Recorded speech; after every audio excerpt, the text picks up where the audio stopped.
I see the participant list.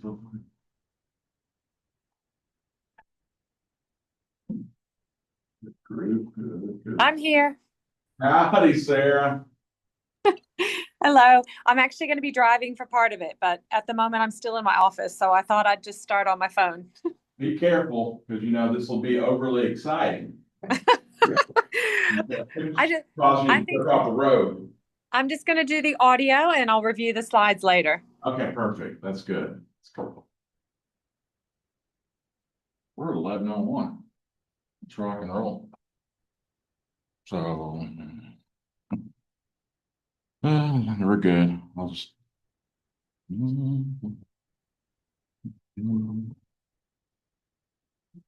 there's wait up, Jim. Good. How are you doing? All right. Good. Awesome. Thank you.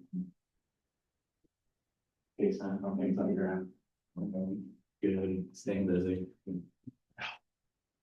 Probably the understatement of the year, right? So it's all fun though. So It's good for you, Jim. That's good. I'm glad you say that out loud. It's not all fun. You're so full of it. Anyway, that's good. Or when, yeah. Welcome everybody. Welcome, especially to our Zoom audience. If you have any questions as we go along, please put them in the chat. Chris will love to help us out with that. I didn't ask him, but Chicken said yes, so he didn't walk out. So today we just want to go over a few of the key aspects of the university funded scholarship program. And I know a few of you probably either applied for it before or you're very familiar with it. A few of you may have been on the review committee for the UFS in previous years. But this year is different. And that's why we decided we want to put together a 45 minutes or so presentation about it to go over some of the finer points. So during the next little bit, I'm going to be joined by Dr. Cizmar. Of course, she's the new Dean of Associate Dean of Research Administration, and also Dr. Jason Fry, one of our research faculty fellows. So between the three of us, I think we'll knock this out. Okay. So here's what we're going to do. We're going to turn this into the question words, right? The easiest way to make sure that we're connecting all the dots on this program. So we'll alternate in between. We have a little exercise as we go along. Those of you on Zoom can play at home or not. It's up to you. But we'd like to, when you get out of here, to think about what you could possibly apply for, a research project you're thinking of that you could apply for the UFS. All right, so that's the goal as we go along. So we gave everybody in the room, which are two, a 4x6 index card, right? And the idea with the 4x6 is in between some of our parts, we're going to ask you to jot down some ideas that you may have. This will be yours. We're not going to look at them. We're not going to take them up. We're not going to do anything like that. But those of you on Zoom, I get a scratch pad next to you, right? Or if you've got an index card, that's great too. But right across the top of it, put FY26 University Funded Scholarship. And that way you know exactly what we're talking about here. We also, in the room, we handed out a hard copy of the handout. We're going to be sending these out to the colleges as well to post in your copy rooms or wherever you want to that your faculty will see it. But you've received this handout from your deans, hopefully around 5th or 6th of September, right? We sent that out to all the deans. I'm sure they sent those out to you all. We sent out this handout and we sent out a handout on publication support. By the way, little preview on, is it Monday? Monday at 10:15, Monday at 10:15, same place, the Fictal, Dr. Cizmar, Dr. who? Marion and Ashley Cole, that's right. We'll be doing a presentation on the university funded scholar, or the publication support, rather, the other program. So be sure to tune in for that. All right. Why on the world would we start with this? Because this is the question we get the most, right? And not because we all didn't do dissertations or we didn't do some form of research and other programs, but because it's a little bit different in every discipline, right? What I say is research and Homeland Security may be completely different than the research that Jason does in physics, that Jim does in business, or someone else does in the arts and humanities. What we're here to tell you, though, is that it's all research and it's all fair game for this program. In fact, Dr. Cizmar has a list of arts and humanities types of funding opportunities that we'd be happy to share depending on what it is that you're interested in. It's a little bit more difficult, as those in the arts and humanities know, to get research funding than it is some of the other disciplines, but they are available. So these types, and I won't read this to you verbatim. I shared a little bit of this in the college convocations, if you remember the types of research, but inquiry, investigation, interpretation, discovery, all those very illustrative words that to talk about, but all disciplines, countless number of subjects, looking at new concepts, new knowledge, existing knowledge, pushing that forward, methodologies, understandings. Those of you in the sciences know these research types because this is the National Science Foundation's way of categorizing, but it also applies to other disciplines. Basic research asking the question why, that's basically creating new knowledge. Applied research, the how, that's finding solutions. And then you've got experimental development. A lot of times you'll hear of research and development together. That's more about developing those widgets, gadgets, gizmos, processes, etc. All right. Now, back to the UFS. So now we've got that all under control, that everybody's a player. The UFS program has been going on for many, many years at EKU. Precedes me, this place. But I want a few key points before we get into the details. The idea behind it is this is going to give, we also call this seed funding. You may hear it called that. Seed funding to attract additional external funding after you get through with this 1 year period or however long, if it's less than that, that it takes you to do the research. So this is to strengthen your research to help apply for external research at the end of it. All right. Thankfully, Dr. Cizmar and I have nothing to do with determining who gets funding, right? Because we're smarter than that now. Because the idea behind it is your peer group is the one who's going to do that. The University Research Committee, it's been around for a while, rotates 3-year terms, the whole deal. Every college has a couple representatives on it. And it's still, and if you look on the UFS website, lots of acronyms, those individuals are listed, including the new ones for this year. Here's the big difference, folks. The big difference. $175,000 available this year. Last year's total was $30,000. Okay.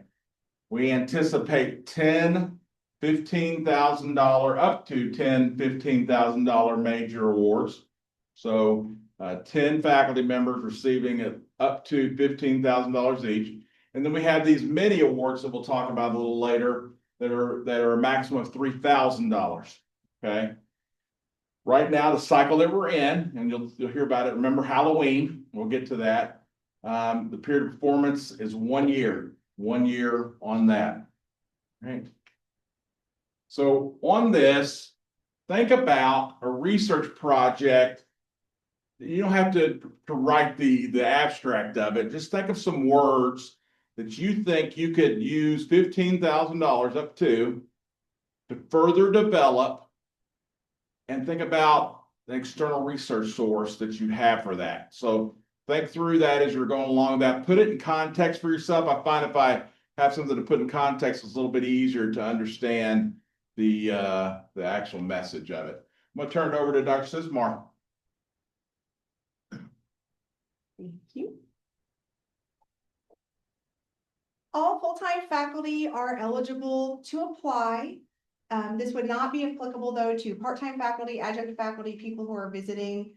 This is because we expect this to be a return on investment in which people would get this internal funding with the goal of having external funding going forward, or at least applying for those external funding opportunities.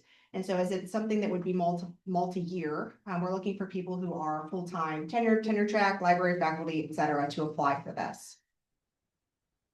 There are a couple of details as well about how many UFS applications you can have, only one in a 12-month period, unless you have a co-collaborator from a different field, a cross-departmental project in which you could be a co-PI or co-director on a second project as well.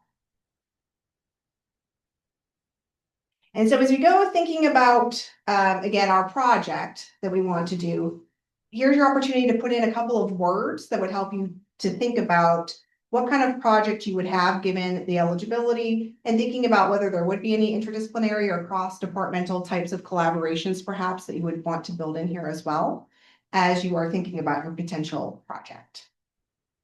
And the next part is to think about some challenges for implementation. So perhaps you've had an idea for a while that you've been kicking around and you just haven't been able to get started with this research project. Why haven't you been able to do so? What are the challenges that you've been facing to actually start in that project and submit those external funding opportunities? And so as you go along with your own project idea that hopefully will result in something that could be a proposal by the end of today, right? At least in the loose terms, thinking about what those implementation challenges might be. And hopefully our UFS money would help to provide some of the details on that. There might be a lot of clicks today. So Yeah, no, I was clicking through it earlier. Yeah, I should have made it and clicked. that's okay. It's okay. Okay, so we're gonna talk about when, kind of the timeline. So we had the call for proposals. You got an email from your deans or your chairs. We have this session now, in September. The applications are open in info ready. We're open September 15th. I can't see it. I think that's when it was, September 15th.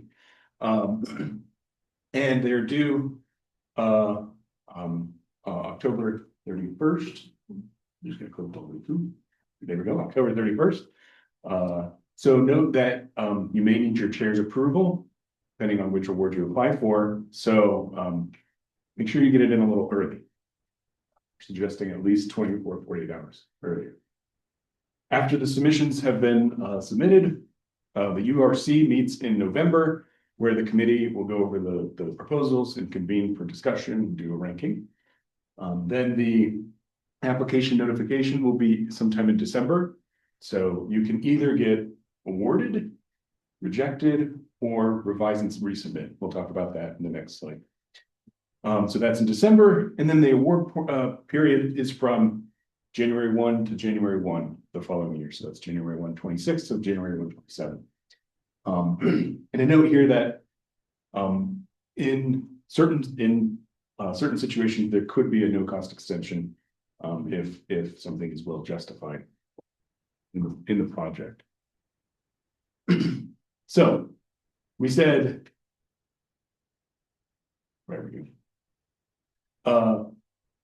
So if you get a revise and resubmit, so again, there's three outcomes: awarded, reject, or revise and resubmit. And this is funding permitted. It just depends on how everything goes.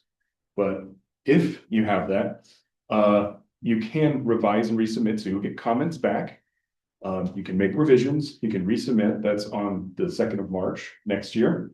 The URC will reconvene again, go over those proposals, and then announce any awards that come from the R&R, revise and resubmit, in May. And then the period of performance will be roughly May 18th, May 17th of 26 to 27.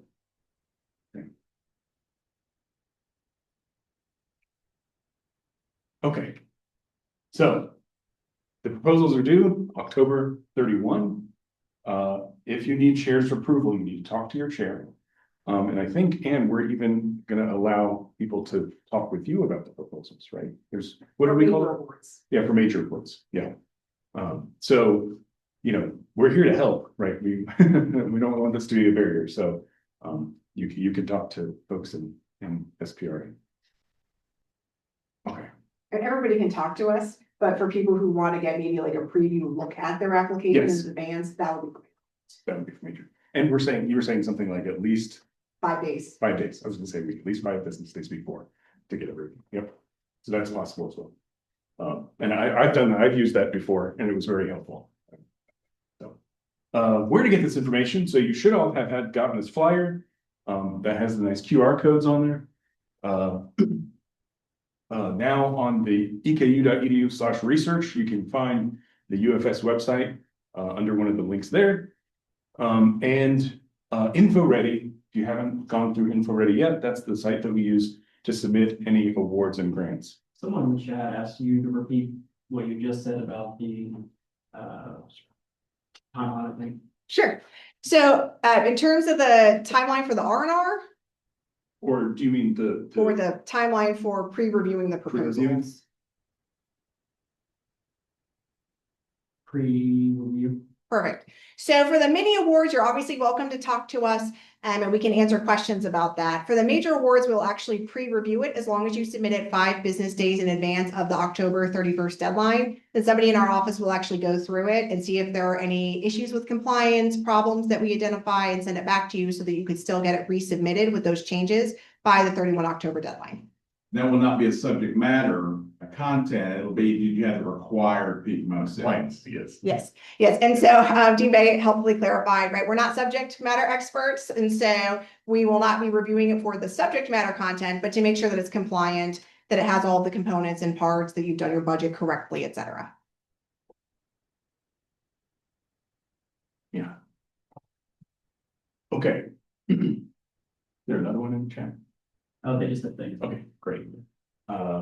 So go check out the UFS website. There's the information there about overview, what previous projects have been funded, tells you who the committee members are.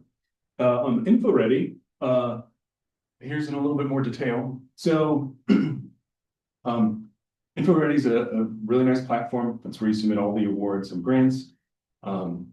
You log in with your EKU credentials, and if you click all the way down, you find the UFS Scholarship Award application. There's 2, one for a mini, one for the major.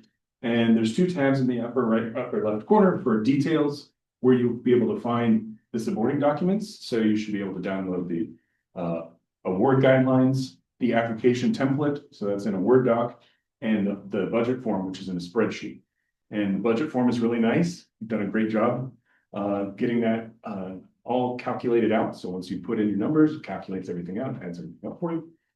And in the application template, I believe Ann will talk a little bit about that later, but it has laid out you very, very clearly, here's what you need to put here, here's your actual proposal, and a couple different sections. And again, there's 2 different applications for the major and the mini. Both of those are in different, you have to click different links in InfoReady for whether you're applying for a mini or a major. So there are major guidelines and there are mini guidelines. Okay, so next thing we want you to write down is I could advance the research in 3 following ways with 15K. Right. So which 3 ways could you advance your research 15K? So we'll talk about in just a moment what things are eligible. And I think that's what maybe we'll talk about maybe next or a couple more slides. Or the why. It's a philosophical piece of it. So Jason or Ann, I think maybe both of them said this, we want you to succeed, right? It is in all of our best interests at this university that we have 10 outstanding UFS awards so that turns into external funding for our university. We're going to do everything possible to make that happen for you, all right?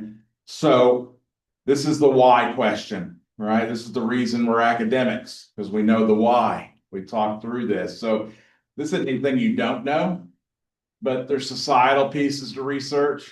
When you depending on, you look at social media, whatever the case may be, there's a lot of different hashtags out there. Research improves lives is one of my favorite ones. Research changes lives. There's a new one this morning.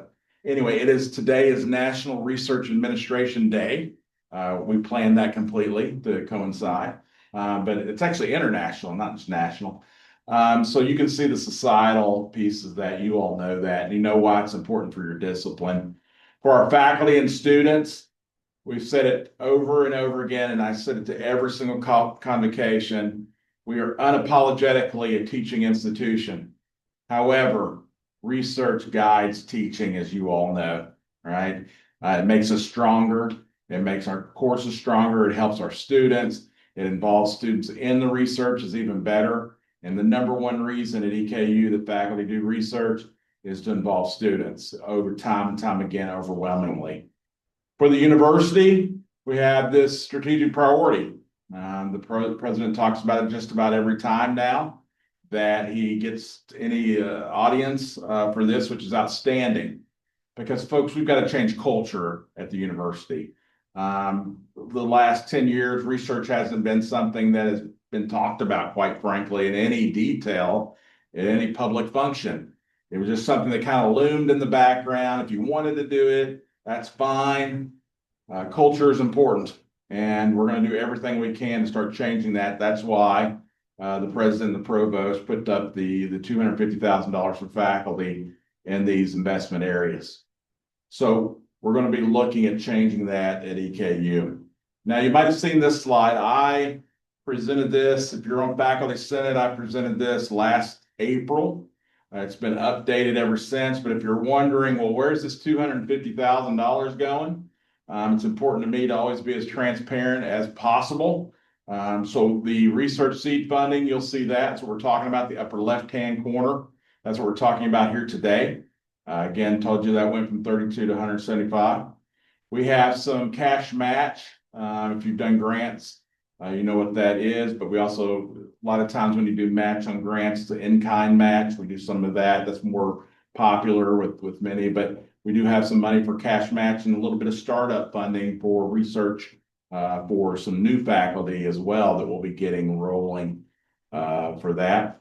The support and assistance piece, that was a part to increase the staffing. That's not, none of the $250,000 went towards staffing for this. That was additional money that was put towards this. That money right there is to make sure that the staff are trained, make sure they have the opportunities to get the knowledge, skills, and abilities they need to support you. But as if you know or don't know, of course, Dr. Cizmar, new position with Associate Dean. We hired another proposal development specialist. So we have 2 of those now. Sponsored Programs Accounting assigned an executive director where they didn't have one before. So that's something we've gone back to. So it goes on with that. People to support our faculty to do the work that they won't need to do. We don't want to make accountants out of you, although that's a great skill to have. But we do need to support you with accounting. A lot of skills can be talked about that. So if you have questions, that's the bottom line. Get nothing else. Get nothing else from today. If you have questions, reach out to Dr. Cizmar, reach out to me, Jason as well. We can answer those or find the people that need. We've got the 3 new faculty fellows. Dr. Fry is one of those, Dr. Lane, and Dr. Marion. Faculty publication support, I won't spoil that for Monday 10/15, Fichtel. And then we have a new research advisory council. Every college has a representative. So the piece on this, what agencies, foundations, etc., would fund your research? Here's, quite frankly, the $1 million question, right? So it's great to have ideas. It's great to know the why behind it. We've got to find some public or private folks who want to invest in your research. And they're out there. I just saw a thing about CPE this morning with the Lumina Foundation. I mean, there's so many foundations. The Bill and Melinda Gates Foundation. I mean, they're just all over the place. We've got to find those that link up with your research, the link of what's important to you to see if that links up what's important to them. And then see how we can move that forward. So if you want help on that, there's a couple different ways. Obviously, you can just contact us, but there's a form. At the beginning of the year in your convocation, you received a handout. That's a 2-sided handout. One that had a link to project ideas. It's a form off the research, the www.eku.edu/research site. And if you dig down into that, it's going to talk about funding ideas. You can click on that, or we can direct you to it. All right. Now, the how is the longest part because it's the important part. This is the steps that Dr. Cizmar is going to go over with you about how you make this happen and how you get it funded. So how is very important. No pressure. How.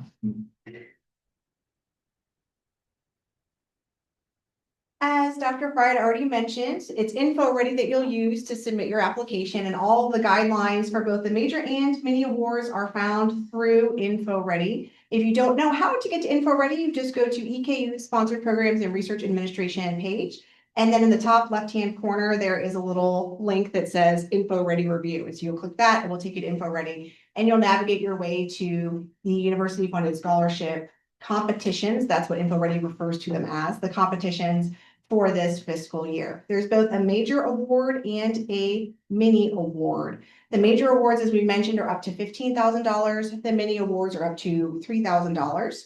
And so this slide shows you the application components for the major award. There are a couple of differences with the mini award. The narrative will be shorter. The mini award has a more simplified budget template because some of the types of items that can be used on the major awards we'll talk about are not applicable for the mini awards. And so there's also no investigator or director profile required for the mini award, although it is now required for the major awards. So just note that, but the guidelines for both are in info ready, the major award up to $15,000, the mini award up to $3,000. The investigator director profile is new. This reflects some guidelines and advice given by the ERAC and also by our fellows for this coming year. This will vary based on your discipline, of course. And so discipline-specific norms or expectations can be utilized when thinking about how to draft your investigator or director profile. But do remember that this is going to go to the URC for review, which is by nature, by design, an interdisciplinary committee. And so you also should make sure that you're explaining your personal statement and your contributions to your discipline in a way that would be broad enough that it could be understood by people from a wide range of different disciplines. The investigator or director profile can really be thought of as a little snapshot of your CV that's more targeted towards this specific project or research area for which you're seeking funding. So not the whole, 60-page CV or whatever it is, but something that's a little snapshot that's going to be targeted specifically to your education or training, your personal contributions for this particular area. The personal statement then would be really explaining the suitability for you to complete this particular project, highlighting your relevant skills, your relevant experience that would be helping you to be suitable, achievable for this particular project and goals. The contributions to the discipline, again, could vary based on the discipline that you are in, but it might include things like your most significant publications, particularly relating to this broad research area for which you're seeking funding, presentations that you've delivered, again, in that area, any completed projects that you have, patents or other kind of commercialization efforts in that particular area, et cetera, would all be things in your contributions to discipline. And again, it will vary based on the discipline that you're in, of course. For the project description, we have broken out the external funding plan as a separate standalone piece for this time through. So the project narrative, if you've applied before, is shorter, but that's because the additional space is going to that investigator director profile and to the external funding plan. So it's now 6 pages for major awards, 3 pages for the mini awards, which is a new categorization, of course. But the 6 pages will describe the significance, your project design, and then the work plan, the timeline that you're going to use. I encourage you to refer to the scoring rubric that's attached at the end of the guidelines that are on info ready, and I'll show on a slide here in a moment, but the print will be too small to make out all the details. So make sure you look at that scoring rubric, however, because this is what the URC is going to use when it's evaluating your application for the UFS. When you think about, again, writing for an interdisciplinary audience for the URC, you want to describe the significance by connecting back to the appropriate literature from your particular field. That's specifically a component of the rubric. So make sure that you are well situating your project goals and ideas within the relevant literature, describing it in a way that would be appropriate for a broad audience. Of course, I don't need to tell you all how to do research, right? You're experts at this. But just as a reminder, again, the interdisciplinary nature of the committee, you want to make sure you're outlining that research question or the goal that you hope to achieve based on your research project. Be really specific about how the project design that you've created clearly links back to achieving those specific goals that you've outlined. So closing the loop in a way that would be applicable to an interdisciplinary audience so that they can know. Don't assume that just because it's really obvious for someone in your particular field that this would make logical sense, that that's going to make sense to everybody. So just be very careful and make sure you're closing that loop to explain how the work plan, the timeline that you're outlining specifically will help you to achieve those goals. And again, the rubric explains some additional details about what would be considered the best kind of an intermediate or a developing proposal related to these different criteria. But for example, we'll talk about additional categories of budget here in a moment, but let's say you're requesting summer salary. When you do your work plan and your timeline, you should specifically tell the committee what you're going to do for that summer salary. So if you have a month of summer salary, what are you going to do in that time? Why do you need that specifically? So justifying through the work plan and timeline the money that you're asking. If you're going to request specific equipment, when are you using that equipment? If you have student workers, when are you using those student workers? What are they doing? What part of the goals are they helping you to achieve? So just making sure you're closing that loop in a way that would be for an interdisciplinary audience. Any questions about that before we go on?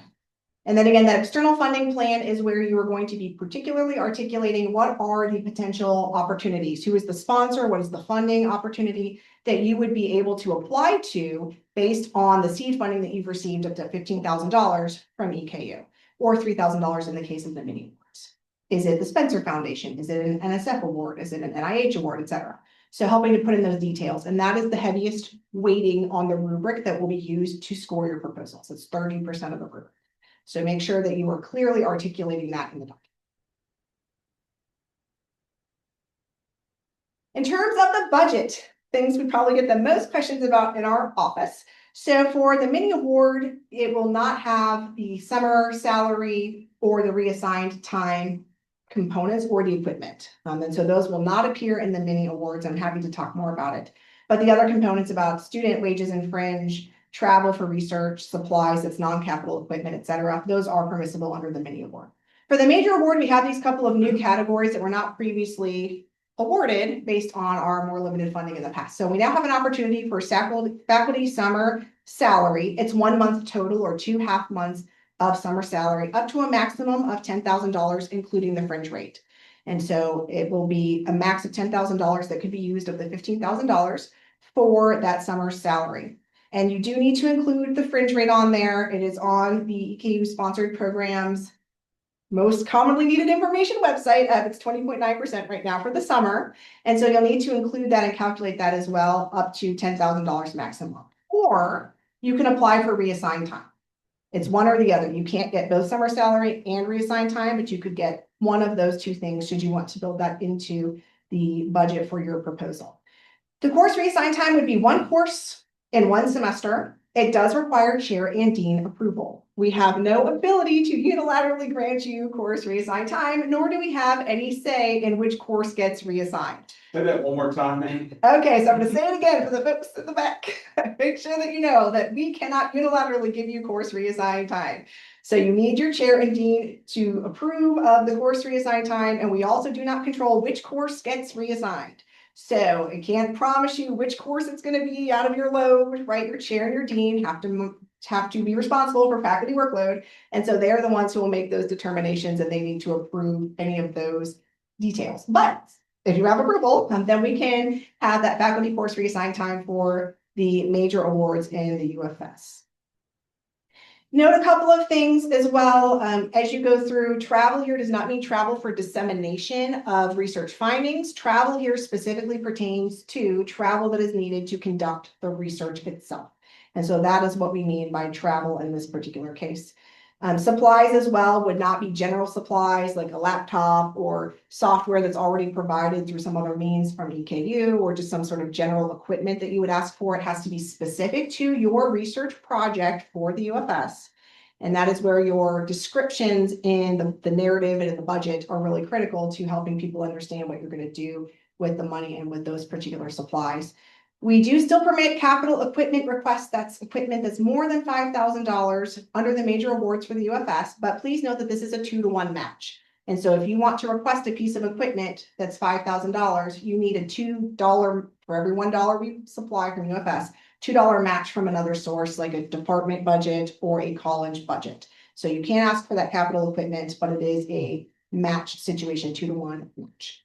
Couple of things that are unallowable costs, and this applies to both the major awards or mini awards.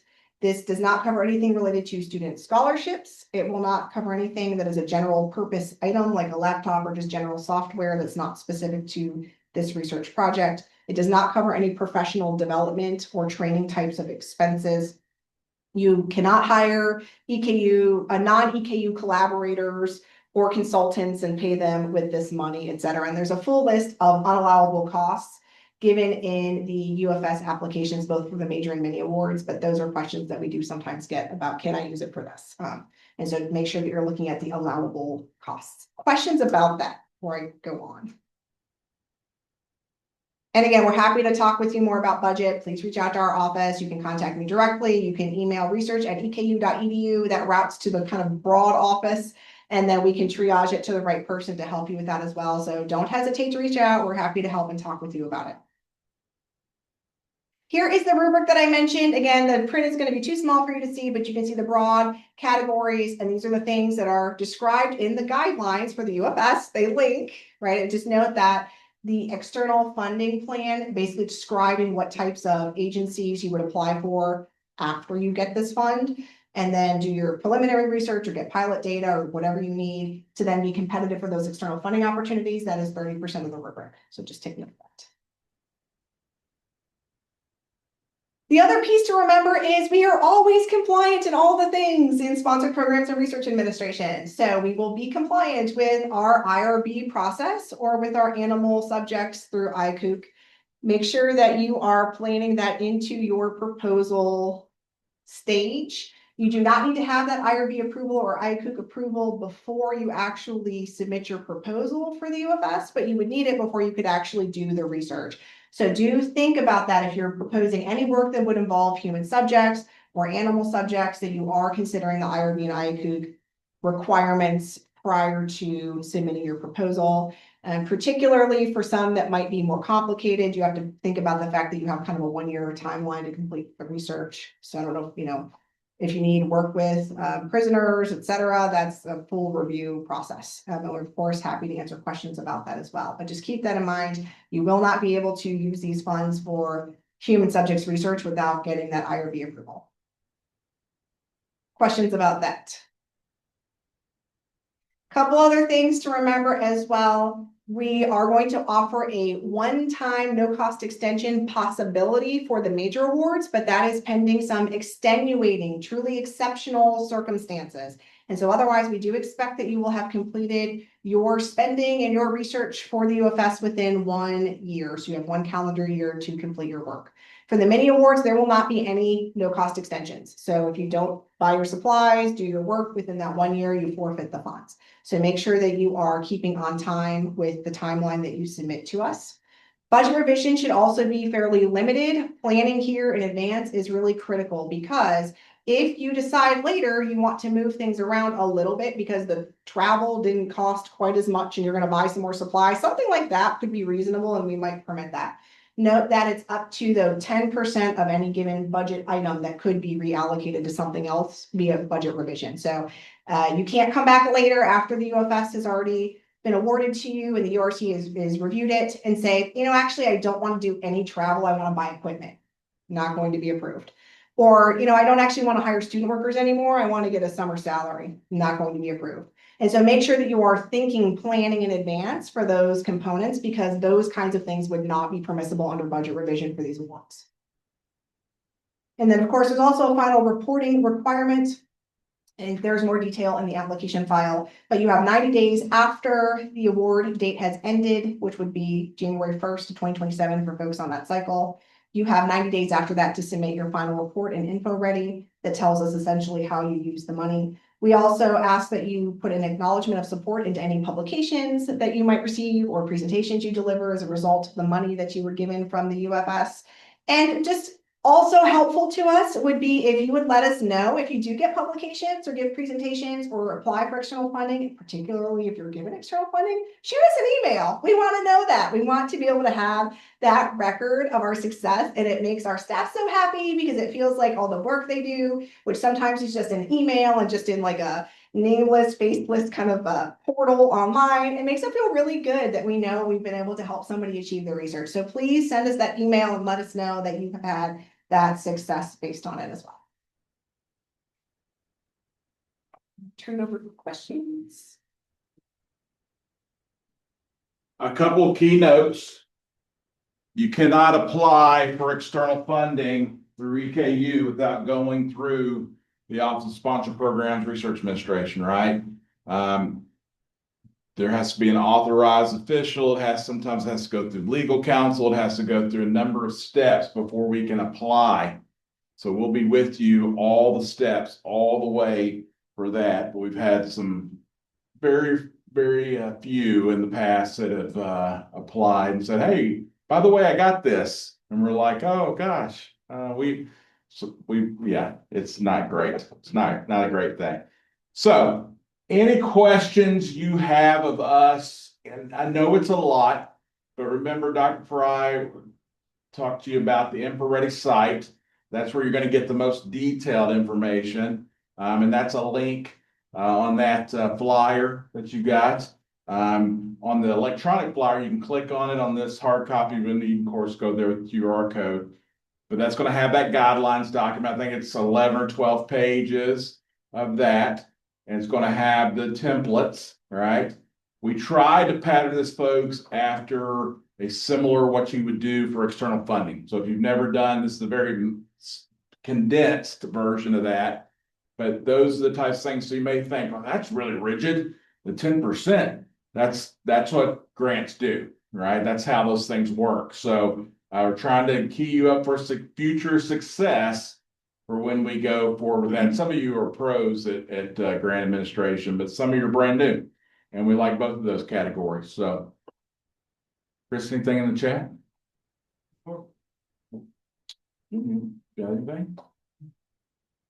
All right. So a couple contact pieces.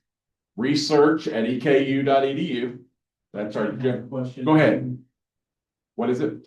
Tim had a question in the Zoom. Tim, do you want to come off mute? Yeah, I can just ask it. I'm in the middle of advising, so I've been in and out of this meeting on sound. And I do have a student hanging out with me right now, but I figured since it seems like it's wrapping up, I should ask. There are software as service, i.e. there's like a subscription to databases and those sorts of things that I use for a platform that I built that I'm working on for research purposes. Are those kinds of things allowed to be part of the budget for this grant? Yes. So the software that Dr. Cizmar is talking about are softwares that are already available through EKU. Okay. I would say is for those types of softwares you're talking about, Dr. Jansky, is to make sure it's well articulated and justified about how that's going to further this particular research and for future funding. But yes, that would be admissible. Okay, thank you. You bet. research@eku.edu is the email. www.eku.edu/research is the website. We're now on Jones' 4th floor. Come up and see us if you like. We'd love to talk to you. We'll go from there. So don't forget Monday, 10:15 a.m. back in the Fictal and on Zoom. We'll talk about publication support as part of this investment. But we appreciate you all taking some time with us today. And let us know if you have questions, folks. This is exciting stuff. We look forward to getting some really great proposals as part of this. So thank you all. Hey, this is Meg Gravel. I actually do have a question, if that's Absolutely. okay. Yeah.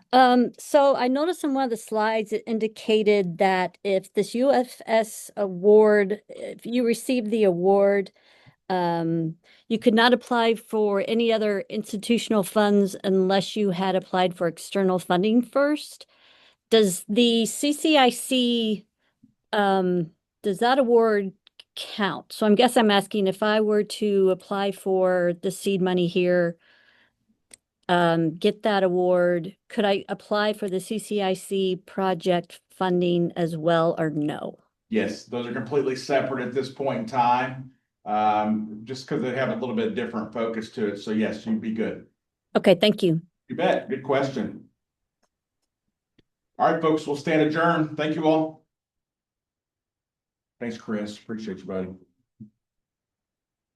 Thanks for the great information. Yeah, We get some business applicants. that's exactly, let me give you, Jim, because you got